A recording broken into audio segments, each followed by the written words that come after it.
मैं ज्योतिषाचार्य आशा त्यागी राजमंगल टाइम्स और धर्म मंच के एस्ट्रोमॉम कार्यक्रम में आपका हार्दिक स्वागत करती हूँ।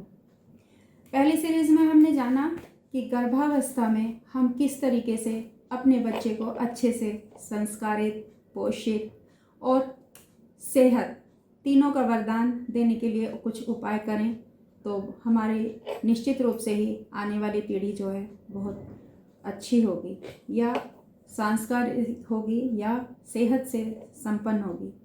उसी क्रम में आगे बढ़ते हुए मैं जिक्र करूंगी, क्योंकि सनातन धर्म में रक्षा सूत्र बांधना, जिसे कि हम इस तरीके से कलावा बांधना भी बोलते हैं, मौली बांधना बोलते हैं, या फिर इसको हम जब भी हमारे यहाँ तिलक लगाना, ये सब हमारे संस्कार हैं। इन्हीं संस्कारों में जब बच्चे का जन्म होता है या घर में कोई भी शुभ काम होता है तो मौली बांधना हमारे यहाँ अनिवार्य माना गया है हमारी सनातन परंपरा में। तो मैं ये बताना चाहती हूँ इस वीडियो में आपको कि रक्षा सूत्र या मौली बांधने के नियम कब और क्यों बांधी जाए और इसके क्या आश्चर्यजनक लाभ हमें मिलते हैं।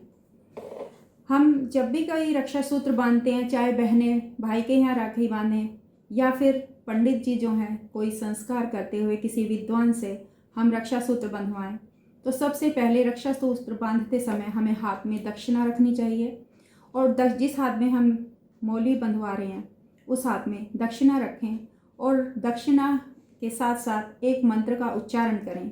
येन बद्धो बलि राजा दानवेंद्रो महाबला तेन त्वामनु बद्धुनामी रक्षे माचल माचला।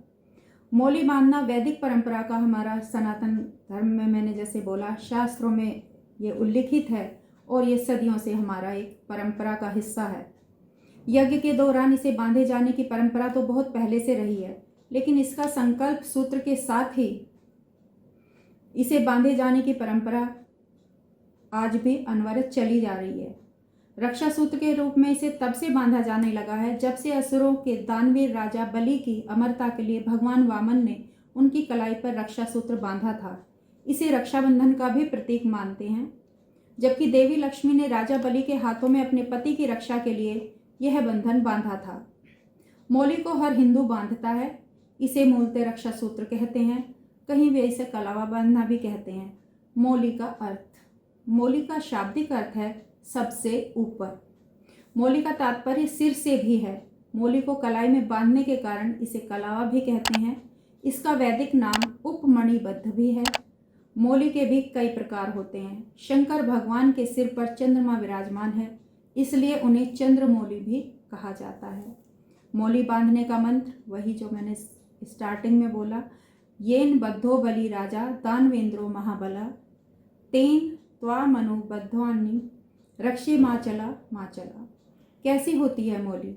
मौली कच्चे धागे या सूत से बनाई जाती है, जिसमें मूलतः 3 धागे होते हैं, 3 रंग के धागे होते हैं, लाल, पीला और हरा। लेकिन कभी कभी यह 5 धागों की भी बनाई जाती है, जिसमें नीला और सफ़ेद भी धागा होता है। 3 और 5 का मतलब कभी त्रिदेव नाम के तो कभी पंचदेव का प्रतीक होता है। कहाँ कहाँ बांधते हैं मौली? मौली को हाथ की कलाई, गले और कमर में बांधा जाता है। इसके अलावा मन्नत के लिए किसी देवी देवता के स्थान पर भी बांध कर आते हैं और जब मन्नत पूरी हो जाती है तो इसे खोल दिया जाता है। हमारे बहुत सारे पवित्र तीर्थ स्थल हैं जहाँ पर किसी बरगद पर, जहाँ पर किसी मंदिर में कहीं भी मन्नत का धागा बांधा जाता है, तो वो भी मौली का ही एक स्वरूप है। इसे घर में लाई गई वस्तु को भी बांधा जाता है। जैसे हम कोई भी चीज़ खरीदते हैं, उसमें हम बाइक खरीदी है या कोई भी नई चीज़ खरीदते हैं तो उसमें बांधा जाता है। और इसे हम अपने जैसे पूजा करते हैं तो उसमें लोटे को में बांधा जाता है।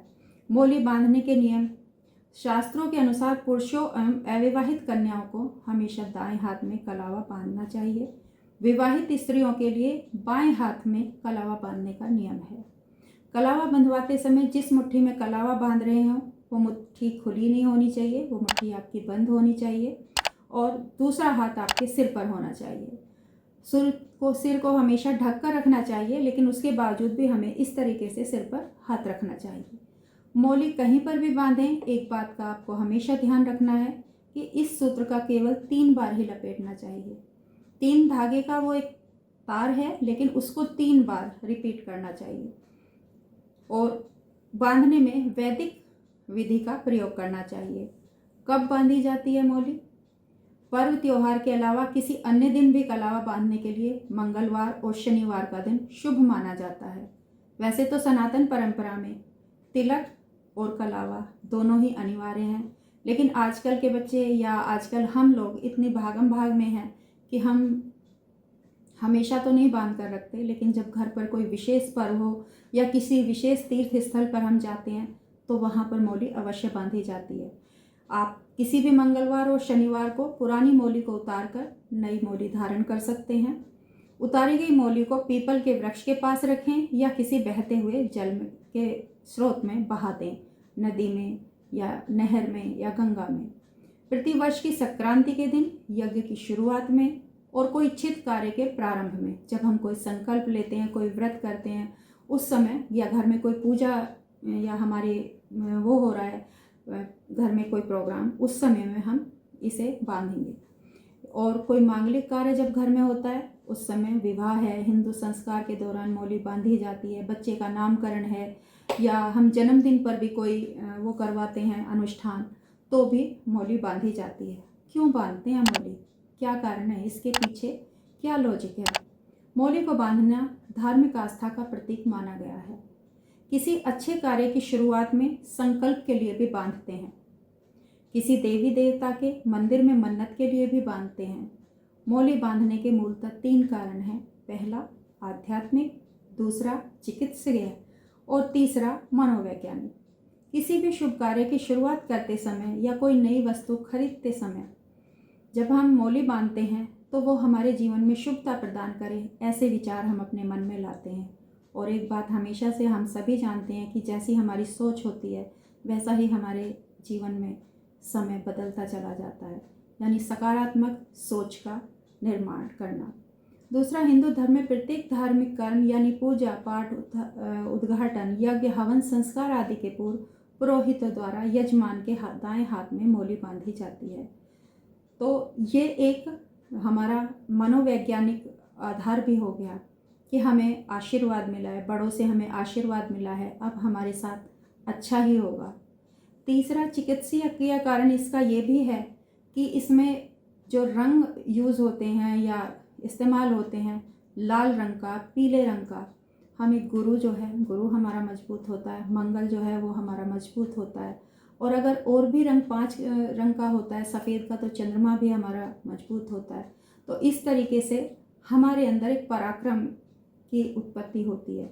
जो बच्चे बहुत ज़्यादा डरते हैं उनको मंदिर से लाके मौली बांधी जाती है कि मंदिर से पंडित जी से या किसी से भी मंत्रोच्चारण के बाद, तो उसको हम बांधते हैं जागृत करके एक तरीके से। इसके अलावा हम अपने जो भी घर में वाहन वगैरह होते हैं उसमें या कोई भी शुभ चीज़ घर में लाते हैं तो हम अपनी चौखट में, जब भवन निर्माण होता है तो वहाँ पे चौखट का जो है पूजा की जाती है। जब पहली चौखट हमारे घर में लगाई जाती है उसको बहन बेटियों से हम मौली बंधवाते हैं या कलावा बंधवाते हैं, वो बहुत शुभ माना जाता है। मौली हमारी संकटों से रक्षा करती है। जैसा मैंने कहा कि जब हम मौली बंधवाते हैं तो हम दक्षिणा हाथ में रखते हुए मंत्रोच्चारण करते हैं। मंत्रोच्चारण करते समय हम जिस भी ग्रह की, जिस भी अनुष्ठान के निमित्त ये सब संकल्प लेते हैं, उस ग्रह का अगर हम मंत्रोच्चारण कर रहे हैं तो वो हमारी संकटों से रक्षा इसलिए भी करती है। मौली को कलाई में बांधने पर उपमणिबद्ध करते हैं। हाथ के मूल में 3 रेखाएं होती हैं जिन्हें मणिबंध कहते हैं। भाग्य व जीवन रेखा का उद्गम स्थल भी मणिबद्ध ही है। इन तीनों रेखाओं में दैहिक, दैविक और भौतिक जैसे त्रिविध तापों को देने व मुक्त करने की शक्ति निहित है। इन मणिबंधों के नाम शिव, विष्णु और ब्रह्मा हैं। इसी तरह शक्ति, लक्ष्मी व सरस्वती का भी यहाँ साक्षात वास रहता है। जब हम कलावा या मंत्र रक्षा हेतु पढ़कर कलाई में बांधते हैं तो यह 3 धागों का सूत्र त्रिदेवों व त्रिशक्तियों को समर्पित होकर हमारी रक्षा करता है और हमें जीवन में संकल्प पूर्वक मरण, मारण, विद्वेषण, उच्चाटन, भूत प्रेत और जादू टोने से बचाव करता है। आध्यात्मिक पक्ष त्रिदेव ब्रह्मा, विष्णु और महेश और तीनों देवियों लक्ष्मी, पार्वती और सरस्वती की कृपा हम पर बनी रहती है। ब्रह्मा की कृपा से कीर्ति, विष्णु की कृपा से रक्षा और शिव की कृपा से दुर्गुणों का नाश होता है।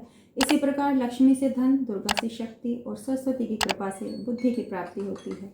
ये मौली किसी देवी या देवता के नाम पर भी बांधी जाती है, जिससे संकटों और विपत्तियों से व्यक्ति की रक्षा होती है। यह मंदिरों में मन्नत के लिए भी बांधी जाती है, जैसे गुरु पूर्णिमा पे भगवान विष्णु के नाम का धागा बांधा जाता है। सिद्धपीठ मंदिर जो भी होते हैं, इसमें संकल्प निहित होता है। मौली बांधकर किए गए संकल्प का उल्लंघन करना अनुचित माना जाता है और संकट में डालने वाला सिद्ध भी होता है। यदि मौली बांधी है तो उसकी पवित्रता का ध्यान रखना भी आवश्यक है। कमर पर बांधी गई मौली के संबंध में विद्वान लोग कहते हैं, इससे सूक्ष्म शरीर स्थिर रहता है और कोई दूसरी बुरी आत्मा आपके ऊपर असर नहीं करती। यह काला धागा भी होता है। इसे पेट में किसी भी प्रकार से के रोग नहीं होते। मौली बांधने का स्वास्थ्य लाभ मतलब औषधीय लाभ। चिकित्सकीय पक्ष प्राचीन काल से ही कलाई, पैर, कमर और गले में मौली बांधने की परंपरा के चिकित्सकीय लाभ हैं। शरीर विज्ञान के अनुसार इसे त्रिदोष अर्थात वात, पित्त और कफ का संतुलन बना रहता है। पुराने वैद्य और घर परिवार के बुजुर्ग लोग हाथ, कमर, गले व पैर के अंगूठे में मौली का उपयोग करते थे, जो शरीर के लिए लाभकारी था। Blood pressure, heart attack, diabetes और लकवा जैसे रोगों के बचाव के लिए मौली बांधना हितकर है। हाथ में बांधे जाने वाले मौली का लाभ शरीर की संरचना का प्रमुख नियंत्रण हाथ की कलाई में होता है। अतः यहाँ मौली बांधने से व्यक्ति स्वस्थ रहता है, उसकी ऊर्जा का क्षय नहीं होता। शरीर विज्ञान के अनुसार शरीर के कई प्रमुख अंगों तक पहुँचने वाली नसें कलाई से होकर ही गुजरती हैं। कलाई पर कलावा बांधने से इन नसों की क्रिया नियंत्रित रहती है। कमर पर बांधी गई मौली विद्वान कहते हैं कि सूक्ष्म शरीर के लिए, बुरी नज़र से बचाने के लिए और हमें जो है पेट संबंधी रोगों के लिए।